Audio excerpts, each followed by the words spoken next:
कौन है ये राजनीति की दुनिया की खिलाड़ी जिसने साउथ में तो अपनी छाप छोड़ रखी है और अब शायद नॉर्थ में भी ये चर्चा में आ जाएं? थोड़ा हिंट दूं तो ये वही हैं जिनका नाम लोकसभा स्पीकर बनने की रेस में शामिल हो रहा है और इनको साउथ की सुषमा स्वराज भी कहा जाता है। क्या आप भी अब एक्साइटेड हो रहे हैं उस व्यक्ति के बारे में जानने के लिए? तो फिर देर क्या करना, शुरू करते हैं। हेलो, मैं मानसी हूं आपके साथ। आप देख रहे हैं एबीपी लाइव पॉडकास्ट की खास पेशकश पोर्ट्रेट्स। इनका जन्म हुआ 22 अप्रैल 1959 को एनटी रामाराव और बसावतारकम के घर में। इनके पिता एनटी रामाराव यानी नंदामुरी तारक रामाराव, जिनको लोग जानते हैं एनटीआर के नाम से, ये एक एक्टर थे, फिल्म प्रोड्यूसर थे, डायरेक्टर थे, स्क्रीन राइटर थे और पॉलिटिशियन थे।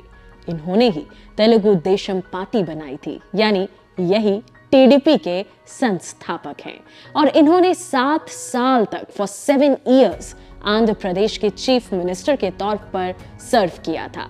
अब अगर इस व्यक्ति की बात करें जो चर्चा में है, फिर चाहे लोकसभा के स्पीकर के लिए या आम जनता में अपने काम के लिए, तो इन्होंने अपनी स्कूली पढ़ाई चेन्नई से की।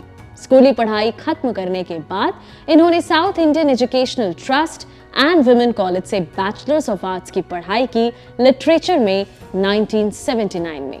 इसके बाद इन्होंने डिप्लोमा किया जियोलॉजी में, जियोलॉजिकल इंस्टीट्यूट ऑफ इंडिया से 1996 में। ये 7 भाई 3 बहनों में एनटी रामाराव की दूसरी बेटी हैं। इनको 5 लैंग्वेजेस आती हैं, इंग्लिश, हिंदी, तमिल, तेलुगु, फ्रेंच। अपनी पढ़ाई खत्म करने के बाद इन्होंने एक इंस्टीट्यूट को एस्टैब्लिश किया जिसका नाम है Hyderabad Institute of Gem and Jewellery 1997 में। कहा जाता है कि ये वर्सटाइल हैं अपने डांस फॉर्म कुचिपुड़ी में। इनकी शादी 9 मई 1979 में हुई दग्गुबती वेंकटेश्वर राव से और इनकी एक बेटी है जिसका नाम निवेदिता है। एक बेटा है जिसका नाम हितेश चेंचुरम है। अब ये तो हो गई इनके शुरुआती दिनों की बात। अब आते हैं राजनीति की बात पर। 2004 के 14th लोकसभा इलेक्शन में इन्होंने फिल्म निर्माता दग्गुबती रामानायडू को हराया।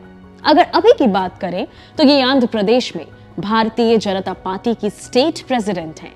इससे पहले इन्होंने 2009 में ministry of human resource development में राज्य मंत्री के तौर पर काम किया और 2012 में ministry of commerce and industry के राज्य मंत्री के तौर पर काम किया।